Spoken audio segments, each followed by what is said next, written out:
তো আমরা বন্ধুরা তোমরা কেমন আছো অবশ্যই কিন্তু কমেন্টে জানাতে পারো। তো অনেক দিন পর কিন্তু এমন একটা ট্রেলার এসেছে বলিউড থেকে যে আমার খুব ভালো লেগেছে বন্ধুরা। তো মুভিটার বা বইটার নাম হচ্ছে তেরে ইক্স মে। তো এত সুন্দর লেগেছে কিছু বলার নেই বন্ধুরা। আর আমি আরেকটু একটু বলে দিচ্ছি যে এটা 2013 সালে রাঞ্জারা মুভি পার্ট 2 বলতে পারো ওকে, কারণ তখনই যে টিজারটা এখানে দেখিয়েছে যে ডায়লগগুলো দিয়েছে সেখানে কিন্তু ভাই ওই রাঞ্জারা মুভির নামটা কিন্তু আছে, যেটা আবার কোথাও না কোথাও মনে হচ্ছে পার্ট 2 বলতে পারো বা 2.0 বলতে পারো। তো এই মুভির যে ডায়লগগুলো দিয়েছে বন্ধুরা, প্রেম আবার মুভি যারা যারা দেখেছো অবশ্যই কমেন্টে জানাতে পারো, সেরকমই কিন্তু মুভি। আমার তো খুব ভালো লাগছে দেখে ভাই, এত সুন্দর করেছে। আর যে দৃশ্যটা দেখেছে ভাই টিজারে, ওই দৃশ্যটা অনেক দিন কিন্তু কোনো কোনো বই আমি দেখি নাই, সে বাংলা হোক, সাউথ হোক, আর বলিউড হোক। এই প্রথম মানে অনেকদিন পর আবার দেখলাম টিজারের মধ্যে যে জিনিসটা দেখানো হয়েছে। আর এই টিজারটা সবথেকে ভালো যে সেটা হচ্ছে ইমোশন যে ডায়লগগুলো, চমৎকার ডায়লগ। যে সত্যি করে যারা কি মানে যারা কি ভালোবাসে বা প্রেমে পড়ে, তারপর প্রেম যখন বিচ্ছেদ হয় তখন এইসব কথাগুলো কিন্তু মনে পড়ে, যেগুলো কিন্তু এই ডায়লগের সাথে পুরো মিলে যায়। যেমন ডায়লগগুলো আমি হিন্দিতে বলছি। যে প্রথমে যে টিজারটা দেখানো হয়েছে সেখানে ধনুষ বলছে যে तेरी हाथों के मेहंदी तेरी हाथों के मेहंदी मेरे दिल में दर्द महसूस कराता है, तेरी मांग की सिंदूर मेरे हाथों की रेखा मिटाता है, कब तक चलेगा ये, तब तो रोक लिया था कि कुंदन तब तुम रोक लिया था कुंदन को, लेकिन इस बार शंकर को कैसे रोकोगे।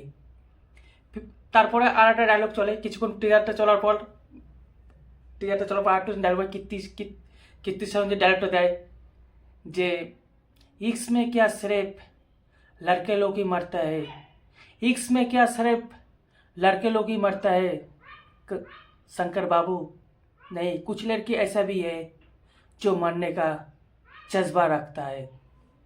তো মানে আমার কাছে খুব ভালো লেগেছে খুব। তারপরে আবার যখন একটু ব্যাকে যায় আর একটা টিজার আছে, সেই টিজারটা কিন্তু অসাধারণ দেখানো হয়েছে। এখানে কীর্তি কীর্তি যে একটা হিরোইন কীর্তি, সে কিন্তু মুখে একটা সিগারেট নেয় আর তার পিছনে কিন্তু কিছু একটা ভাঙাচোরা হচ্ছে, যেটা কিন্তু দেখানো হচ্ছে দৃশ্যতে যে কোনো অনেক লোক জড়ো হয়েছে, তারা নিজেদের মধ্যে কিছু একটা ঝামেলা করছে।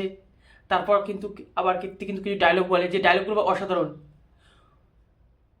शंकर बाबू मुझे पता है तुम मुझसे बहुत इश्क करते हो, बहुत मोहब्बत करते हो, शंकर बाबू मुझे पता है कि तुम मुझसे बहुत प्यार करते हो, पर ऐसा तो नहीं मुझे भी तुमसे प्यार हो जाए। जियो মানে কি এত সুন্দর লেগেছে। मुझे पता है तुम हर दिन मंदिर मंदिर में जाते हो, पूजा करते हो, मुझे पता है कि तुम हर दिन मंदिर में जाते हो, पूजा करते हो, लेकिन ऐसा तो नहीं तुम्हें मुक्त मिल जाए। তারপর কিন্তু সে পেট্রোল কিন্তু নিজের শরীরে ঢালে, তারপর মানে আগুন আত্মহত্যা করার চেষ্টা করে, যেটা কিন্তু ভাই অনেক দিন এরম টিজার কিন্তু অনেক দিন আসেনি, যেটা কিন্তু আমার কোথাও না কোথাও খুবই ভালো লাগছে।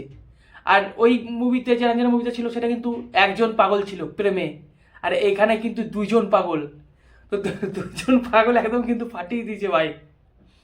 আর এই বইটা কিন্তু সেই 2025 নভেম্বর আসবে। যদিও এই মুভিটা প্রথম যে কথা এসেছিলো যে 2023 টিজারটা একটা টিজার এসেছিলো, তখন বলা হয়েছিল 2024, এখন এসছে 2025। তো আবার কিন্তু নতুন করে টিজার এসছে এবং বলা হচ্ছে যে এই মুভিটা আসতে চলেছে নভেম্বরের 2025 লাস্টের দিকে। তো তখন নিশ্চয়ই হাইপ তৈরি হয়ে যাবে। তো এটা একটা ইমোশন মুভি, যেটাকে লাভ ফেলোয়ারও বলতে পারো। তো আমার তো খুব ভালো লেগেছে ভাই, তোমাদের কেমন লাগলো অবশ্যই কমেন্টে জানাতে পারো। তো রাখছি, চলো দেখা হচ্ছে নেক্সট ভিডিওতে। তো লাস্টে যেতে আমার তরফ থেকেও কিছু ডায়লগ বলে দিই এই মুভিতে, যেগুলো ইউজ করা হয়নি, ঠিক আছে? তো চলো, যেগুলো কিন্তু এই সিনের সঙ্গে পুরো ম্যাচ খাবে, যেমন আগুন ধরাতে যাচ্ছে কীর্তি সেনন, পেট্রোল ঢাললো, আগুন জ্বালাচ্ছে, সেখানে একটা ডায়লগ কিন্তু খুব সুন্দর একটা বসতো, সেটা হচ্ছে शंकर बाबू तुम अगर इसमें पागल होके पूरा शहर को जला लोगे तो मैं भी पागल होके खुद को जला लूँगा। এটা কিন্তু ভালো একটা জিনিস, যেটা কিন্তু এখানে বসতো। তো কুন্দলও কিন্তু আবার শঙ্করও কিন্তু এটাও বলতে পারতো, যে এটা বলা উচিত ছিল এই মুভিতে, যেটা আমি বলছি শুনো। लोग कहते हैं कि दिल साला बाएं तरफ होता है, लोग कहते हैं कि दिल साला बाएं तरफ होता है, लेकिन मुझे तो लगता है दिल सीने के बीचों बीच है, क्योंकि दर्द तो साला वही महसूस होता है। তো বন্ধুরা, তোমাদের কেমন লাগলো অবশ্যই কিন্তু কমেন্টে জানাতে পারো। তো চলো দেখা হচ্ছে নেক্সট ভিডিওতে।